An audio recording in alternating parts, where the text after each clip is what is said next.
MGR TV நேயர்களுக்கு அன்பு வணக்கம். நம்முடைய மூத்த அரசியல் விமர்சகர் மருத்துவர் காந்தராஜன் இந்த இருக்கிறார். வாருங்களோடு பேசலாம். சார் வணக்கம். சார், அதிமுகவின் 53வது ஆண்டு விழா நடந்தது. எடப்பாடி பழனிசாமி போய் கொடியை ஏற்றிட்டு வந்து இனி கட்சியில யாரும் பிரிவு இருக்கு பிளவு இருக்குன்னு சொல்லவே கூடாது, அவங்க எல்லாம் ஒழுங்கு நடவடிக்கையால் நீக்கப்பட்டவர்கள் சொல்லுங்க, பிரிஞ்சு இருக்காங்கன்னு சொல்லாதீங்க, நாங்கெல்லாம் ஒன்னா இருக்கோம் அப்படின்றாரு. எப்படி பாக்குறீங்க? அவர் தலைமையில் இருக்கிற அதிமுக பத்தி அவர் பேசியிருக்காரு. அதிமுக பல பிரிவுகளை பிரிஞ்சிருக்குது.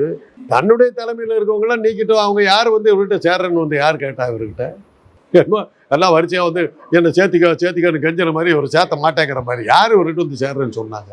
அதை சொல்லுங்க. நீக்கப்பட்டு அவங்க பாட்டுக்கு அவங்கவுங்க கட்சி ஆரம்பிச்சுட்டு போயிட்டாங்க. சசிகலா ஒருத்தர் தான் கட்சி ஆரம்பிக்கல. பன்னீர்செல்வம் செல்வாக்கு வச்சுக்கிட்டு அவர் டெல்லிக்கு போயிட்டு வந்துக்கிட்டு தான் இருக்காரு. அவருக்கு டெல்லிக்கு போய் செல்வாக்கு ஒரு அரசியல் என்னங்க வேணும்? உங்களால் ஏதோ ஒரு செல்வாக்கு அவர் வேலை செஞ்சு கொடுக்க முடியுது இல்லை, டெல்லிக்கு போக முடியுது இல்லை. அதானே அரசியல். சென்ட்ரல் கவர்மெண்ட்டை கைக்குள்ளார வச்சிருக்கிறாரு. ஒரு பச்சையாக சொல்லணும், புரோக்கரேஜ் பண்ணுறாரு. அதே மாதிரி தான் இப்போ வந்து தினகரன் வந்து அவர் ஒரு கட்சி வச்சிருக்காரு. இவருடைய யாரும் இவங்களாம் வந்து வாசப்படியில் நின்று ஏபிஎஸ் என்ன சேர்த்திக்கிட்டு கேட்ட மாதிரி ஒரு மாட்டேங்கிற மாதிரி இருக்குது. இவர் விட்டு எல்லாரும் போயிட்டாங்க. வேலுமணி போயிட்டார், தங்கமணி போயிட்டார், எல்லாம் வெடிப்பு. இல்ல அவர் காட்டுறாரு, பின்னாடி நிக்கிறாங்க பாருங்க, எல்லாம் 6 பேர் சந்திச்சாங்கன்னு சொல்லுங்க, நிக்கிறாங்க பாருங்கன்ற. யாரு என்ன ஆச்சு? கடந்த தேஞ்ச கட்டருமான கதையா ரெட்டை இலையை வச்சு டெபாசிட் போனதான் அவர் செஞ்ச சாதனை. ஒன்று வச்சு எங்கள் சீமான் ஆகட்டும், பழனிசாமி ஆகட்டும், வெற்றிகளை நீங்கள் காட்டவில்லை என்றால் உங்கள் பின்னாடி யாரும் வரமாட்டாங்க. ஒரு விஜயகாந்த் வந்தார், பிரமாதமாக வந்தார், எதிர்கட்சி தலைவர் ஆகிற அளவுக்கு அவர் உயர்ந்தார். அடுத்த அப்படி மக்கள் நல கூட்டணி வச்சார், ஒரு இடத்துல கூட ஜெயிக்கல. அன்னையோட கட்சிக்காரு வெற்றிகள் தாங்க ஒருத்தருடைய இதை நிர்ணயிக்கும். இல்லை, எடப்பாடி பழனிசாமி நான் கட்சியே வச்சிருக்கேன். கட்சி நான் கூட தாங்க வச்சிருக்கேன். காங்கிரஸ் முன்னேற்ற கட்சின்னு ஒன்று வச்சிருக்கேன், தெரியாதா? பச்சையாகவே வச்சுக்கிட்டேன். என் முன்னேற்றத்துக்காக வச்சுக்கிறது கட்சி. அது மாதிரி பேர் வச்சுக்கல. அதிமுகங்கிற பேரில் இருக்கிற ஒரு 10 கட்சியில் அவர் ஒரு கட்சி வச்சிருக்காரு, அதுக்கு அவர் தலைவராக இருக்காரு. அவ்வளோதான். ஓபிஎஸ்ஸையும் சசிகலாவையும் எக்காலத்தையும் சேர்க்க மாட்டேன். வேண்டாம், எதுக்கு சேர்க்கணும்? இவர்கிட்ட வந்து கேட்டாங்களா வந்து சேர்க்கறாரு? ஒருங்கிணைப்பு வேணும்ல சார்? தேவையில்லையே. இவர் தான் ப்ரூவ்டு ஃபெயிலியர் ஆகி போச்சு. அப்புறம் அவர் வச்சுட்டு மாறி என்னத்தை பிரயோஜனம்? ஜெயிச்சு வந்துகிட்டு இருந்தாருன்னா அவர் பின்னாடி போவார். அப்ப இவ்வளவு நாள் வந்த ஓட்டுலாம் யாருக்கு வந்தது? அதிமுக அந்த எம்ஜிஆருங்கிற பேருக்காக கொடுத்து இவர் அது இல்லைன்னு தெரிஞ்ச டெபாசிட் போச்சு. ரெட்டை இடையை வச்சு எடப்பாடி பழனிசாமி ஓட்டு இல்லையா? டெபாசிட் போற அளவுக்கு கேவலப்படுத்துறது பழனிசாமி தானே பண்ணாரு. வேற யார் பண்ணா? பன்னீர்செல்வம் பண்ணல, தினகரன் பண்ணல, சசிகலா பண்ணல, பழனிசாமி தானே பண்ணாரு. ரெட்டை இலையை வச்சு டெபாசிட்டே காலி பண்ண முடியும். அந்த அளவுக்கு செல்வாக்கு ஒழிச்சு கட்ட முடியும். ரெட்டை இலையுடைய மகத்துவம், மரியாதை எல்லாத்தையும் குப்பை இலையா மாத்தினார் ரெட்டை இலையை. அதுதானே பழனிசாமியுடைய சாமர்த்தியம்.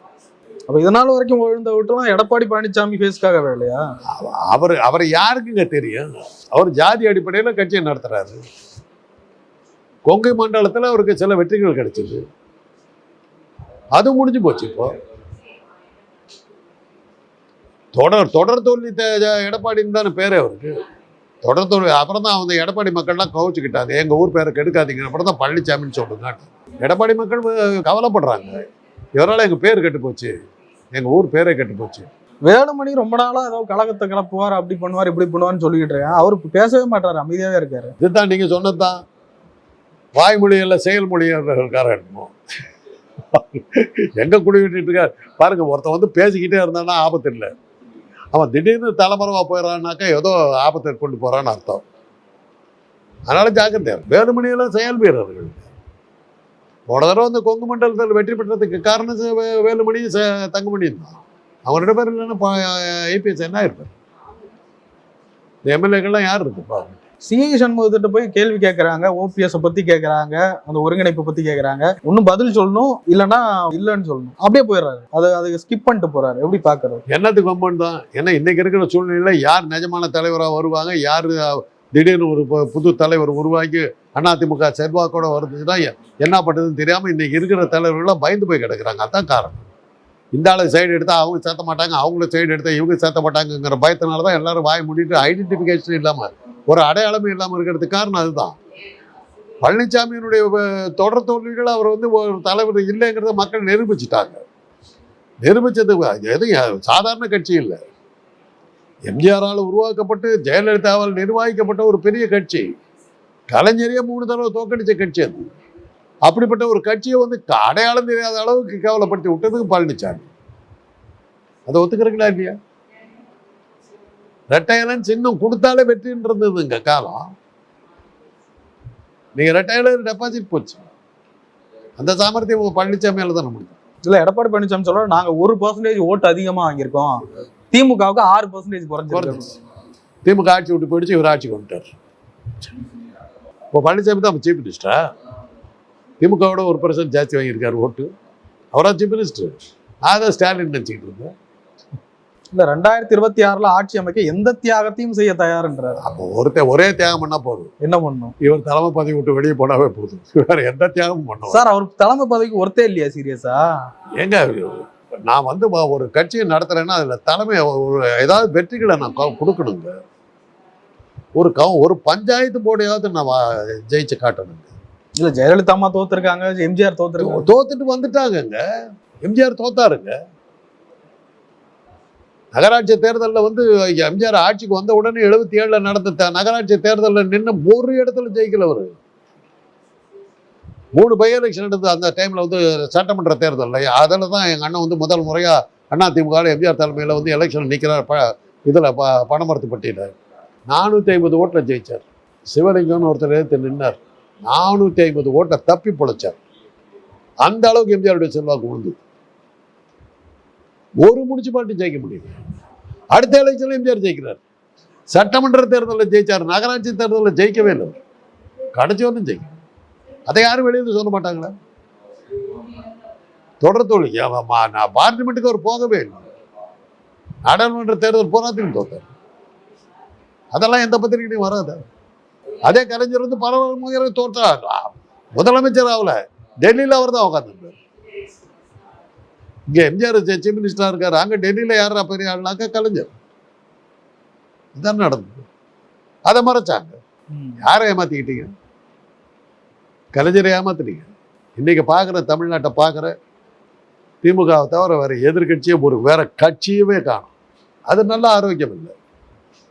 இது என்ன போன்ற அரசியல் நோக்கர்களுக்கு இது பெரிய வருத்தத்தை தர்ற விஷயம். ஒரு எதிர்கட்சி இல்லாமல் போச்சுனாக்க திமுக வந்து தனக்குத்தானே அழிஞ்சிருவாங்க. இல்ல கட்சிக்குள்ளே இருந்து எடப்பாடி பழனிசாமி மேல இன்னும் அதிருப்தி பெருசா வந்த மாதிரி தெரியல. ஜெயிச்சாதாங்க உங்களை நம்புவாங்க. இல்ல அதிருப்தி வெளியில வரணும்ல. திருப்தி இருந்தாலும் அதிருப்தி வர்றதுக்கு திருப்தியே இல்லையே. 12 தோல்வி எடப்பாடின்னு தானே பேர் வச்சிருக்காங்க. கேபி முனுசாமி சொல்றாரு எல்லாரும் மன்னிப்பு கடிதம் கொடுத்தா வேணா உள்ள சேர்த்துக்கிறோம் அப்படின்றாரு. ஏன்னா அவரை பொறுத்தவரையிலும் அவர் என்ன அந்த கட்சியில் இருக்காருன்னு யாருக்குமே தெரியாது. ஜெயலலிதாவால் துரத்தப்பட்டவர். இப்போ துணை பொதுச் செயலாளர் இவர்கிட்ட இருக்காரு. அவர் என்ன பண்ண முடியும்? கேள்வி கேட்டா பதில். கேள்வி கேட்கறதுக்கு கேபி முனுசாமிக்கு யோகிதை இருக்குதா? ஜெயலலிதாவால் துரத்தப்பட்டவர். எம்ஜிஆருக்கு அவரை யாருன்னே தெரியாது. இப்படி ஒரு ஆள் பழனிசாமியை பிடிச்சிட்டு பதவியில் உட்காந்துட்டு கேள்வி வேற கேட்கிறாரு. ஏன்னா மற்ற கட்சிக்கார இவங்கெல்லாம் தலைவர்கள்லாம் வந்தாங்கன்னா இவரை ஓரம் கட்டிடுவாங்க. அந்த பயத்தில் தன்னை காப்பாற்றிக்கிறது, கட்சி நாசமாக போனாலும் பரவாயில்லன்னு பேசுறதுனால கேபி முனுசாமி. அதுதான் கேபி முனுசாமி. பழனிசாமி சரி, கேபி முனுசாமி சரி, தன்னை காப்பாற்றிக்கிறதுக்காக அந்த கட்சியை வந்து வளர விடாம அடிச்சு ஒழிச்சுக்கிட்டு இருக்காங்க. அது மாதிரி சுயநலவாதிகள். சமீபத்தில் எம்ஜிஆருடைய உதவியாளர் மகாலிங்கம் அவர்கள் ஒரு பேட்டி கொடுக்குறாரு. அவர் சொல்றாரு எடப்பாடி பழனிசாமி அவர்கள் எம்ஜிஆரை பார்த்ததே இல்லைன்றாரு. அவர் தெரியாதுங்க. இன்னைக்கு இருக்கிற பல பேத்துக்கு தெரியாதுங்க எம்ஜிஆர் யாருன்னு. ஜெயலலிதா வந்த பிறந்தாங்க நமக்கு பழனிசாமி பன்னீர்செல்வம் நமக்கு அடையாளமே தெரியும். அவர்களை அடையாளம் காட்டுறது சசிகலா. சசிகலா இல்லைன்னா அவங்க யாருக்கு தெரியும்? எம்ஜிஆரால் அடையாளம் கண்டுபிடிக்கப்பட்டவர்களும் பொன்னையன், தம்பிதுரை இவங்கெல்லாம் தான், செங்கோட்டையன் இவங்கெல்லாம் தான். அவங்கெல்லாம் எங்க இருக்காங்க?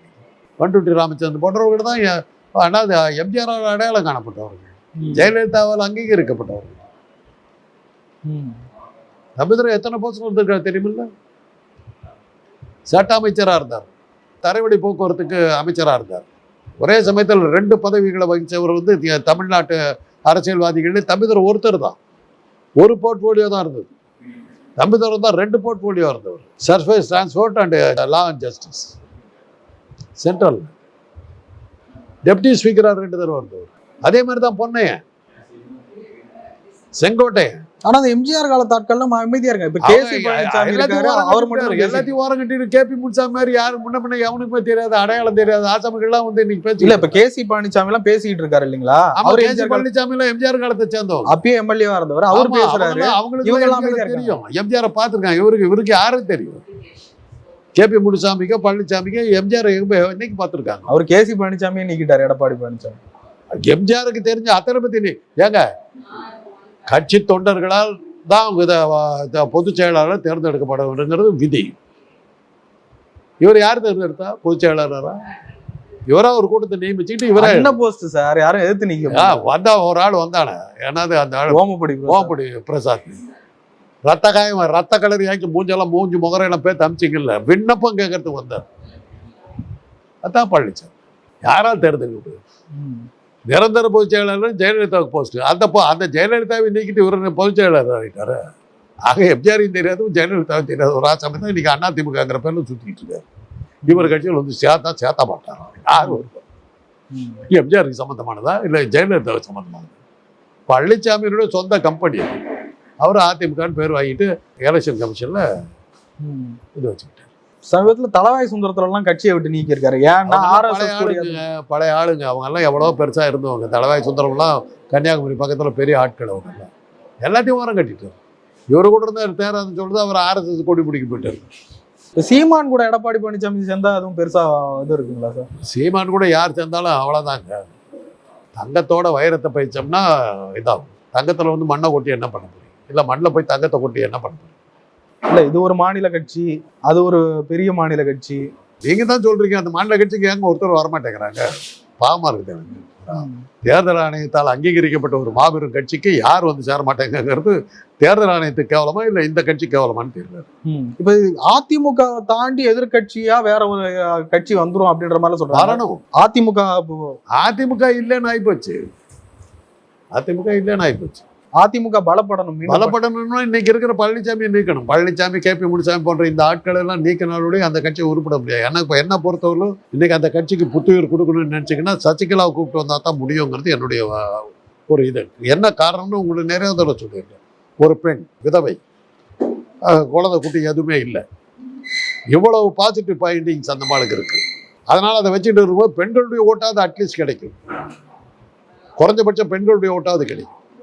அப்படி அவங்கள குழந்தைங்கன்னா ஒரு குத்துயிரும் கொலையுருமா கோமா ஸ்டேஜில் இருக்கவங்கள கொஞ்சம் மூச்சு கூட செய்யலாம், வெண்டிலேட்டரை எடுத்துடலாம், ரிவைவ் பண்ணுறதுக்கு முடியும். இல்லாட்டி பண்ண சான்ஸ் இல்லை. புது தலைமை வந்தால் எடப்பாடி பழனிசாமி நீக்க முடியுமா? எடப்பாடி பழனிசாமி நீக்க முடியாது. அவர் வந்து ஒரு சொந்த கம்பெனி வச்சிருக்க, அந்த கம்பெனியில் அவர் தான் முதலாளி. அதை நீக்கி நம்ம என்ன பண்ண போகிறோம்? தேவையில்லை. இரட்டை இலையினுடைய செல்வாக்கு போயிடுச்சுங்க, டெபாசிட் போயிடுச்சு. அந்த கட்சிக்கான எந்த மரியாதையும் இன்னைக்கு இல்லை. அந்த கட்சி தொடர்ந்து தோல்விகளை சந்திச்சுக்கிட்டே இருக்குது. எந்த தேர்தலையும் அவங்க ஜெயிக்கவே இல்லை. இதற்கெல்லாம் எடப்பாடி பழனிசாமி மட்டுமே தான் காரணம். அவர் தானே தன்னை வந்து அதிமுகன்னு சொல்லிட்டு இருக்காரு. அதிமுகன்னு சொல்லிட்டு இருக்காரு. அதில் பன்னீர்செல்வத்துக்கு வந்து வாய்ப்புகள் நிறைய கொடுத்துச்சு. ப்ரூவ்டு ஃபெயிலியர், நிரூபிக்கப்பட்ட தோல்வி. இத்தனை தடவை சீஃப் மினிஸ்டராக இருந்து பதவி விட்டு வெளியே போன ஒரே ஆள் அவர் தான் எனக்கு தெரிஞ்சு. இதுக்கு மேலே மக்கள் உங்களுக்கு வாய்ப்பு கொடுக்க மாட்டாங்க. இவ்வளவுக்கு அப்புறம் நீங்க தோக்குறீங்கன்னு என்ன அர்த்தம்? கொடுத்த வாய்ப்பை பயன்படுத்துது காலி. அதிமுக ஒருங்கிணைப்பு குழுன்னு ஆரம்பிச்சாங்களே கேசி நடுமதுல காணாம போயிட்டார்ல. இப்ப மறுபடியும் இருக்கும் மீட்டிங் எல்லாம் போட்டிருக்காங்க சார். நான் ரொம்ப நம்பிக்கையா இருந்த புகழேந்தி எல்லாம் நல்ல செயல் வீரர்கள் சமீப காலமா காணுமே. அவங்க மீட்டிங் எல்லாம் போட்டிருக்காங்க சென்னையில. மீட்டிங் போடுறது பத்தாதுங்க. சில ஒரு இந்த மழை காலத்தை பயன்படுத்தி இருக்கலாம். இல்லை இப்போ அங்கங்கே வந்து ஏதோ சுமார் 2 இடத்துல நிவாரண பொருட்கள் ஏழைகளுக்கு சால்வைகள் வழங்குது, ஏதாவது ஒரு ஷோக்கு பண்ணியிருக்கலாம்.